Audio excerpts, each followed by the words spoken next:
Hello everyone. देखिए कि हाँ, माइक चालू है। कल अभी तक अपन ने एडिशन मल्टीप्लिकेशन तक देख लिया था मैट्रिक्स में। अब अपन को देखना है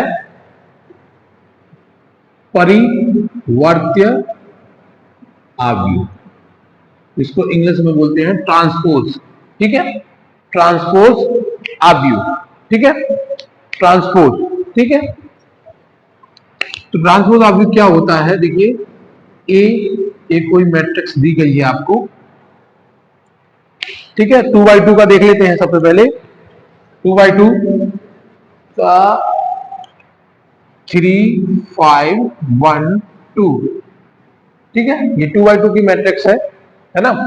तो इसमें क्या होता है, 2x2 का हो या फिर किसी भी प्रकार का मैट्रिक्स हो सकता है। ये लीजिए आप 2x3 का ले लेते हैं। ठीक है, तो जब कभी भी आपको इसका ट्रांसपोज निकालना होता है तो इसमें क्या होता है, देखिए डिनोट करते हैं। आप कभी भी निकालेंगे तो लिखेंगे टी, ऐसा ऊपर टी लिखना है। और ट्रांसपोज निकालेंगे तो जो रो है, रो वो काय में कन्वर्ट हो जाएगी? कॉलम में। ये रो कॉलम, ये इसका ट्रांसपोज कहलाएगा। इसी प्रकार से यदि इसका ट्रांसपोज निकालें अपन, ठीक है, तो रो काय में कन्वर्ट होगी? रो कॉलम में।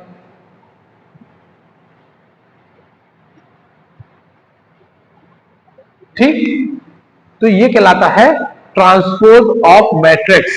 यदि एक मैट्रिक्स है तो इसका ट्रांसपोज क्या होगा? This one. ये एक मैट्रिक्स है तो इसका ट्रांसपोज क्या होगा? This one. ठीक है, तो इस प्रकार से ये कहलाता है आपका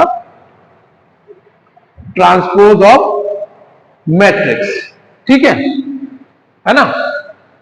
इसी प्रकार से एक होता है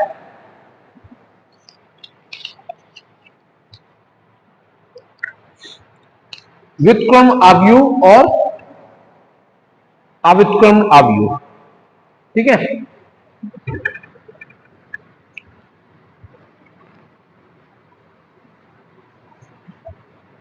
इस प्रकार से एक होता है आपका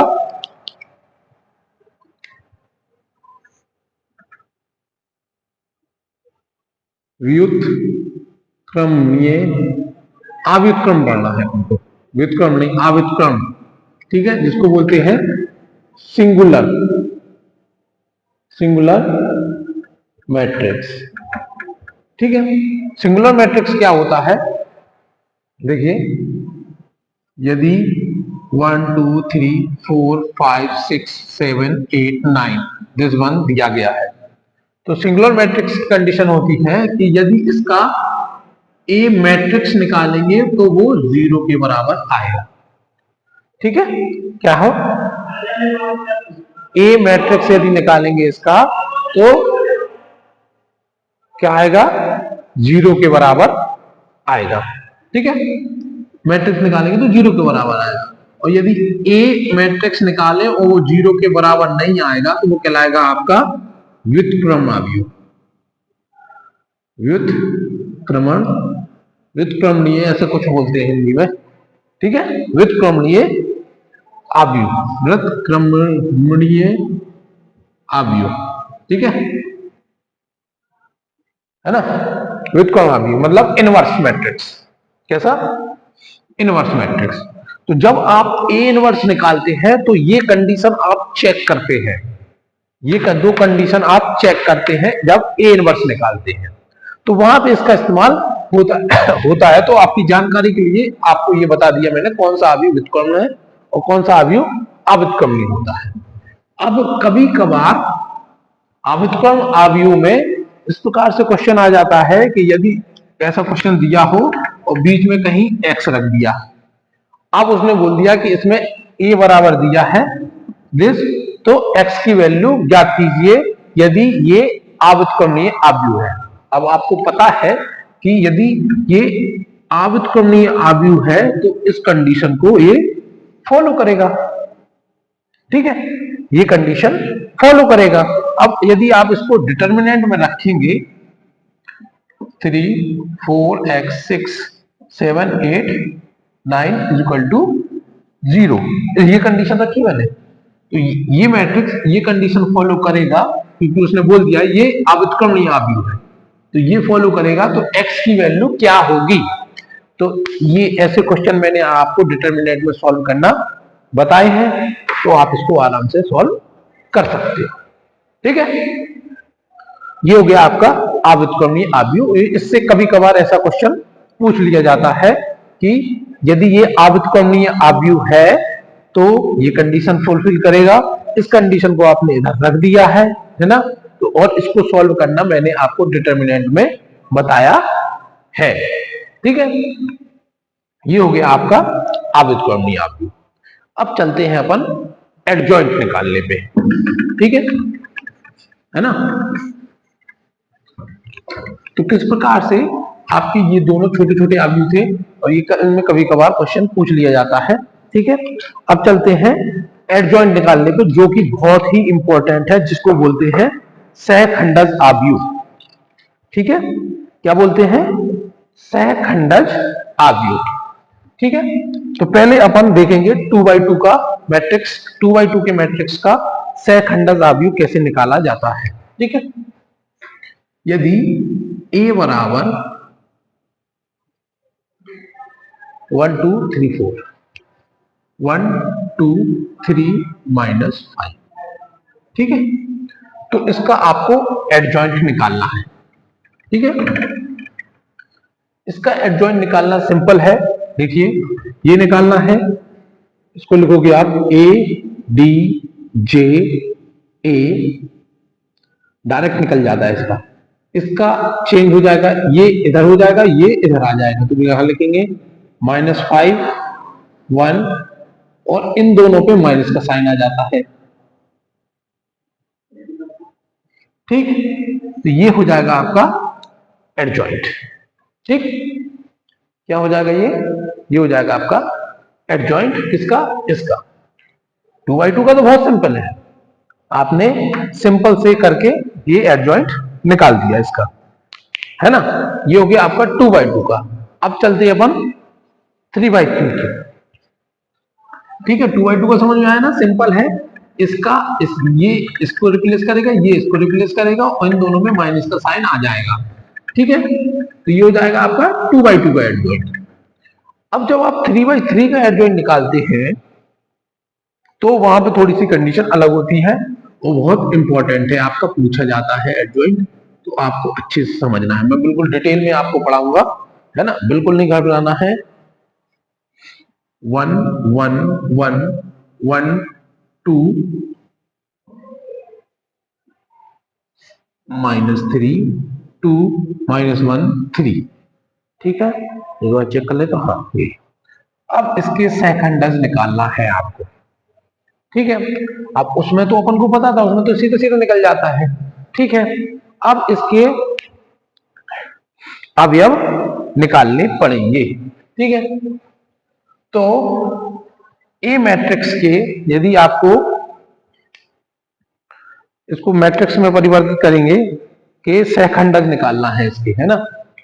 ठीक है, इसके सहखंडज निकालना है, तो सबसे पहले आप निकालो क्या, यहाँ पे पता है आपको ए, ये होता है A11, ये A12, ये A13, ये A21, A22, ये A23, ये होता है A31, A32, A33।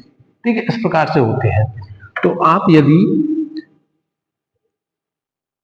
A11 निकालेंगे तो सबसे पहले लिखेंगे -1 1 1, तो 1 + 1।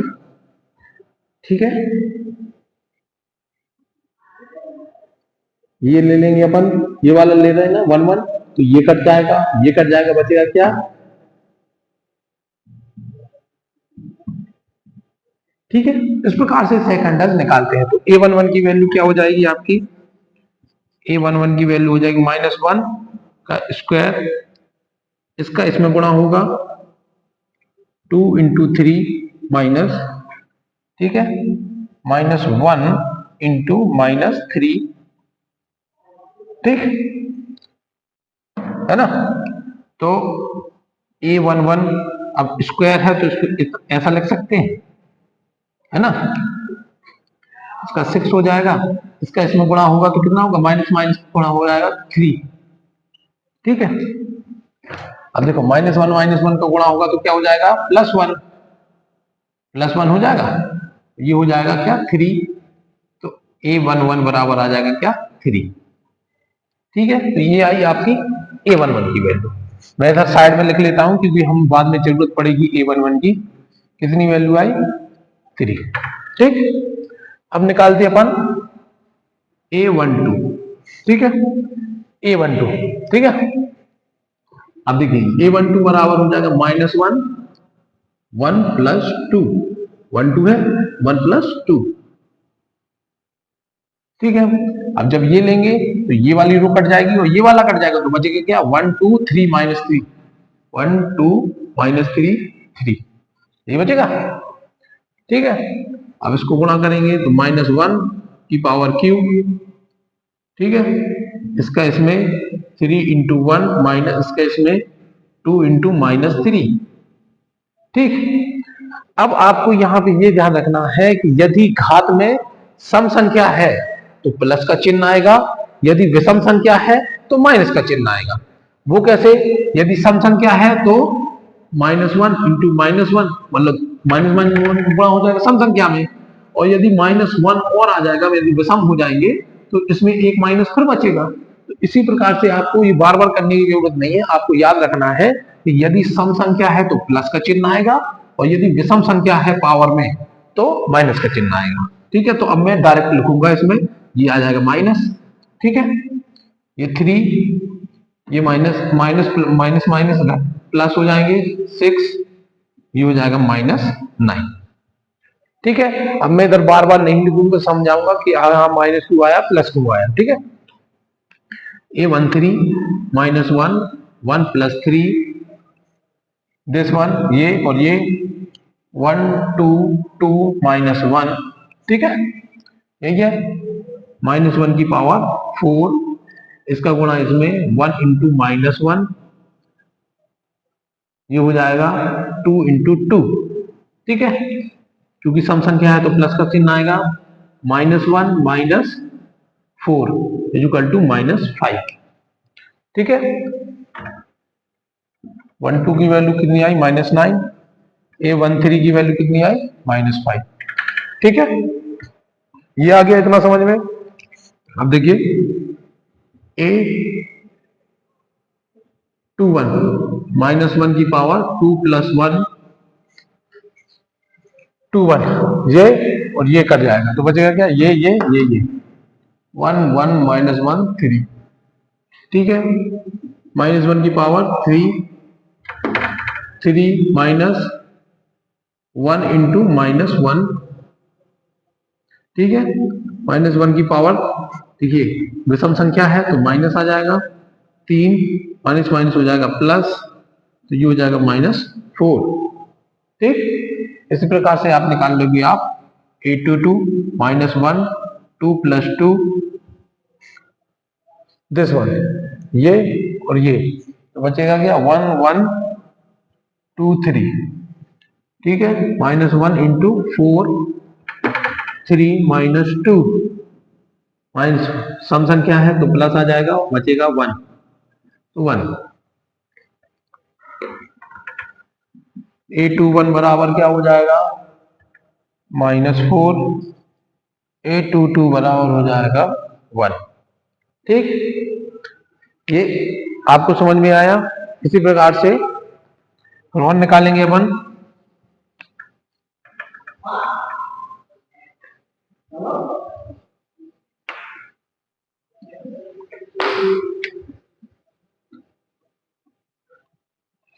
कहां तक निकाल लिया है अपन ने, A22 तक, है ना। अब निकालेंगे A23 -1 की पावर 2 + 3, ठीक है। A23 ये चला जाएगा, ये चला जाएगा, बचेगा क्या 1 1 2 -1 -1 × 5, इसका इसमें गुणा करेंगे 1 इंटू -1 प्लस -2 इंटू 1, विषम संख्या है तो माइनस आएगा, -1 -2 इक्वल टू -3, माइनस माइनस जुड़ जाएंगे तो क्या हो जाएंगे 3, A31 क्या होगा -1 की पावर 3 + 1 है ना, दिस 1 1 2 -3 -1 की पावर 4, इसका गुणा इसमें -3 इंटू 1 माइनस इसका गुणा इसमें 2 इंटू 1, सम संख्या है तो प्लस आ जाएगा, -3 - 2 इक्वल टू -5। ठीक, इसी प्रकार से लिखेंगे 3 2 -1 3 + 2 दिस 1 3 2 ये है ना, तो ये कट जाएगा, ये कट जाएगा, बचेगा ये 1 1 1 -3, सही बचेगा, -1 की पावर 5 -3 इंटू 1 -1, ये माइनस चिन्ह तो माइनस आएगा, -3 - 1 इक्वल टू -4 इक्वल टू 4। ठीक है, अब A33 निकालेंगे तो -1 की पावर 3 + 3 1 1 1 2 -1 की पावर 6, 2 का इसमें गुणा होगा 2 इंटू 1 -1, सम संख्या है तो प्लस का चिन्ह आएगा 2 -1 इंटू 1। ठीक है, तो इस प्रकार से अपन ने सारे सहखंड निकाल लिए और अपन इसको लिखे लेते हैं 3 3 1 -5 3 2 4 एंड 3 3 1। ठीक है, तो इस प्रकार से अपन ने सारे सहखंड निकाल लिए हैं। ठीक है, इस प्रकार से पूरे आपको सहखंड निकालने हैं A to Z, है ना, क्योंकि बोर्ड आपके पास कॉपी रहती है तो कॉपी में आप सारे एक साथ निकाल लोगे और सारी वैल्यू आपके पास होंगी। जब आपने सहखंड निकाल लिए तो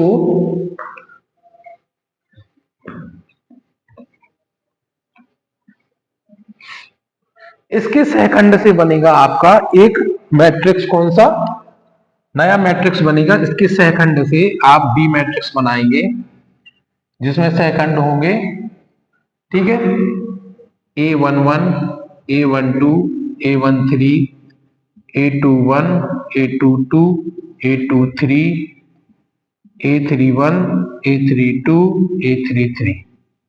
ठीक, ये आपका नया मैट्रिक्स है, इस मैट्रिक्स में वैल्यू रख दोगे आप। ठीक है, A11 3 A12 -9 A13 -5, ठीक है, ये -4 1 3 -5 4 1। ठीक है, ये आपने जो वैल्यू निकाली है वही वैल्यू रखी है। अब एडजॉइंट ए क्या होगा, एडजॉइंट ए होगा बी का ट्रांसपोज। ठीक है, तो एडजॉइंट ए निकालेंगे, एडजॉइंट ए निकालना है आपको। एडजॉइंट ए निकालने के लिए आपको बी जो मैट्रिक्स नया मैट्रिक्स आया उसका ट्रांसपोज निकालना है, तो ए डी जे ए बराबर हो जाएगा बी का ट्रांसपोज। बी का ट्रांसपोज कैसे निकालेंगे, कभी भी अपन जब ट्रांसपोज निकालते हैं तो क्या रो जो होती है वो कॉलम में परिवर्तित हो जाती है। ठीक है, तो क्या हो जाएगा 3 -9 -5, देखिए ये जो रो है ये कॉलम में परिवर्तित हो गई, ये जो रो है वो भी कॉलम में परिवर्तित हो जाएगी, देखिए ये जो रो है वो कॉलम में परिवर्तित हो जाएगी, और इस प्रकार से आपका एडजॉइंट निकल आएगा। ठीक है, तो इस प्रकार से आपको सारे एडजॉइंट निकालने हैं, है ना, समझ में आया आपको किस प्रकार से एडजॉइंट आप निकाल सकते हैं, है ना, ये पूरे एडजॉइंट निकालने की प्रोसेस होती है मैथ्स में। ठीक है, तो इस प्रकार से जितने भी इसमें क्वेश्चन आए हुए हैं एडजॉइंट के वो आप आराम से निकाल सकते हैं। ठीक है ना, तो ये मेनली ये अभी का पार्ट आपने बताया था, ये एडजॉइंट निकालना पार्ट सिखाया है।